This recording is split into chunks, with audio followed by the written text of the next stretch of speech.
kami kelompok 6 dari kelas 12F akan membahas terkait kekerasan agama yang ada di Indonesia. Salah satunya yang akan kami bahas ialah agama Katolik. Sebelum itu, izinkan kami memperkenalkan diri terlebih dahulu. Perkenalkan, nama saya Gabriela Kasingen, saya absen 11, jadi saya akan menjelaskan hierarki gereja Katolik. Perkenalkan, nama saya Risa Francisca, absen 9. Saya akan menjelaskan terkait perkembangan agama Katolik di Indonesia. Perkenalkan, nama saya Valeria Fendi, absen 29, saya akan menjelaskan terkait sifat-sifat gereja Katolik. Perkenalkan, nama saya Tania Shannon, absen 26, saya akan membahas tentang perkembangan sejarah agama Katolik di dunia. Perkenalkan, nama saya Julika Kristiani, absen 15. Saya akan membahas materi mengenai sakramen yang ada di gereja Katolik dan di Indonesia. Perkenalkan, nama saya Malika Prijampia, absen 18. Saya akan membahas tentang apa itu gereja Katolik. Sekian perkenalan dari kami. Selamat menyaksikan. Paroki Santo Yosef Katedral Pontianak merupakan paroki dari Gereja Katolik Roma di Pusat Keuskupan Agung Pontianak. Pusat Paroki Katedral Pontianak berada di Kelurahan Darat Sekip, Kecamatan Pontianak Kota, di Kota Pontianak, Kalimantan Barat. Gereja Katedral di Kalimantan Barat, tepatnya di Pontianak, mendapatkan 10 urutan gereja katedral terbesar di Asia Tenggara.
Jadi, awal mula agama Katolik adalah pada saat Yesus berkarya bersama murid-muridnya pada umur 30 tahun dan kemudian Yesus wafat pada umur 33 tahun.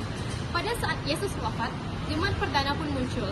Tetapi, pada saat jemaat perdana muncul, jemaat perdana belum menggunakan istilah Katolik, melainkan mereka menggunakan Kristen atau pengikut Kristus. Istilah Katolik ini pertama kali muncul saat seseorang pertama, Santo Ignatius dari Antioquia, yang menggunakannya di sekitar daerah Smyrna pada awal abad pertama. Istilah Katolik ini juga merujuk pada kata-kata seperti universal, umum, atau menyeluruh dan berasal dari bahasa Yunani. Sejak awal abad pertama sampai abad keempat, agama Katolik ini menyebar di sekitar Laut Tengah. Kemudian pada awal abad keempat sampai dengan abad ke-13 menyebar di sekitar benua Eropa. Kemudian pada abad ke-13 sampai ke-18 menyebar di benua Amerika, sebagian benua Afrika, kemudian di benua Asia. Juga pada abad ke-19 agama Katolik sudah menyebar ke seluruh dunia dan penganut agama Katolik membludak. Orang-orang yang menganut paham animisme dan politisme meninggalkan paham mereka dan kemudian menganut agama Katolik. Dan mulailah sampai agama Katolik ke Indonesia.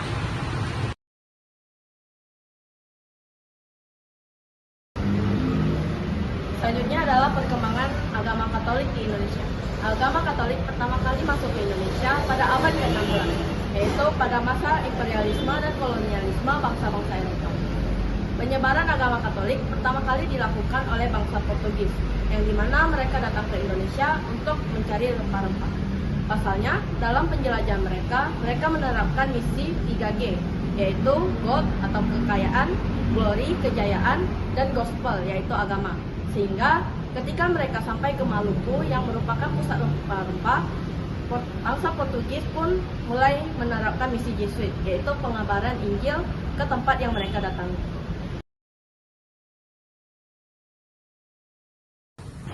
Sakramen merupakan tanda keselamatan yang kelihatan dan bukti kehadiran Allah dalam kehidupan manusia. Terdapat 7 sakramen yang ada di Gereja Katolik. Yang pertama adalah sakramen baptis.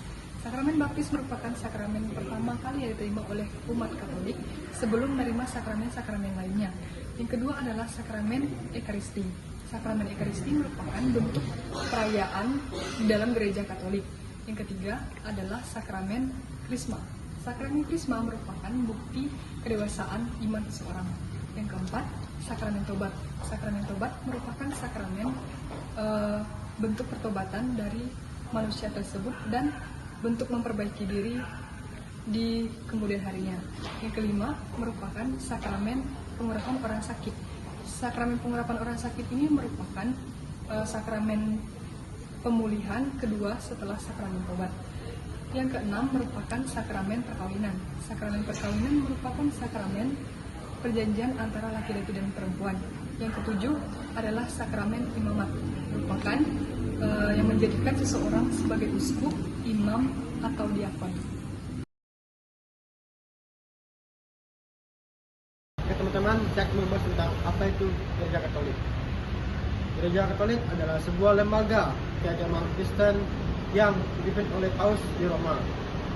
Gereja ini merupakan salah satu cabang utama dari agama Kristen dan memiliki ajaran serta tradisi yang sangat kaya. Gereja ini berfokus pada 3 tujuan, yaitu sakramen, doa, dan pengajaran Alkitab.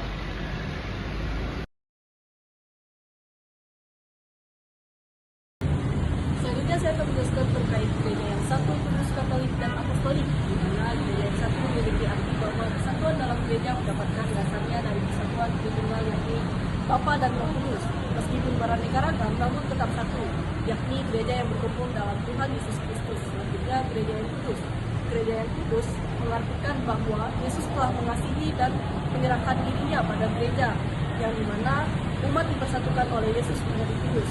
Selanjutnya, gereja yang katolik. Gereja yang katolik memiliki arti bahwa semua orang yang baptis secara katolik menerima pelajaran iman, moral, serta tata liturgi yang sama dimanapun mereka berada. Dan yang terakhir adalah gereja yang apostolik, di mana gereja yang apostolik ini didirikan atas dasar para rasul, yang memiliki arti bahwa ia dibangun atas dasar para rasul dan para nabi.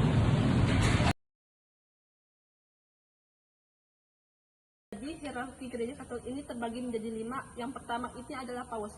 Paus ini sebagai pengganti Santo Petrus, dan Paus ini merupakan pemimpin tertinggi gereja Katolik di seluruh dunia.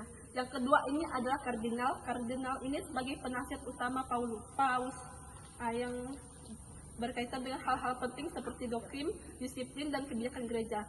Yang ketiga ini adalah uskup. Uskup ini bagian yang mengurusi gereja Katolik yang meliputi beberapa paroki. Yang keempat ini adalah iman atau pastor, yaitu dia bertugas di beberapa paroki ataupun dia memiliki tugas untuk membagikan komuni pertama dan komuni lainnya dan memimpin ekaristi. Yang kelima ini adalah diakon. Diakon ini ada pejabat di gereja dan tugasnya sama seperti pastor, yaitu membagikan komuni. Gereja Santo Yosef Pontianak merupakan salah satu gereja terbesar dan terindah di Asia Tenggara. Arsitektur unik dan sejarah yang kaya membuat gereja ini menjadi simbol penting bagi masyarakat setempat dan wisatawan. Gereja ini memiliki makna spiritual dan budaya yang tinggi dan memainkan peran penting dalam kehidupan masyarakat setempat. Sekian dari kami, terima kasih.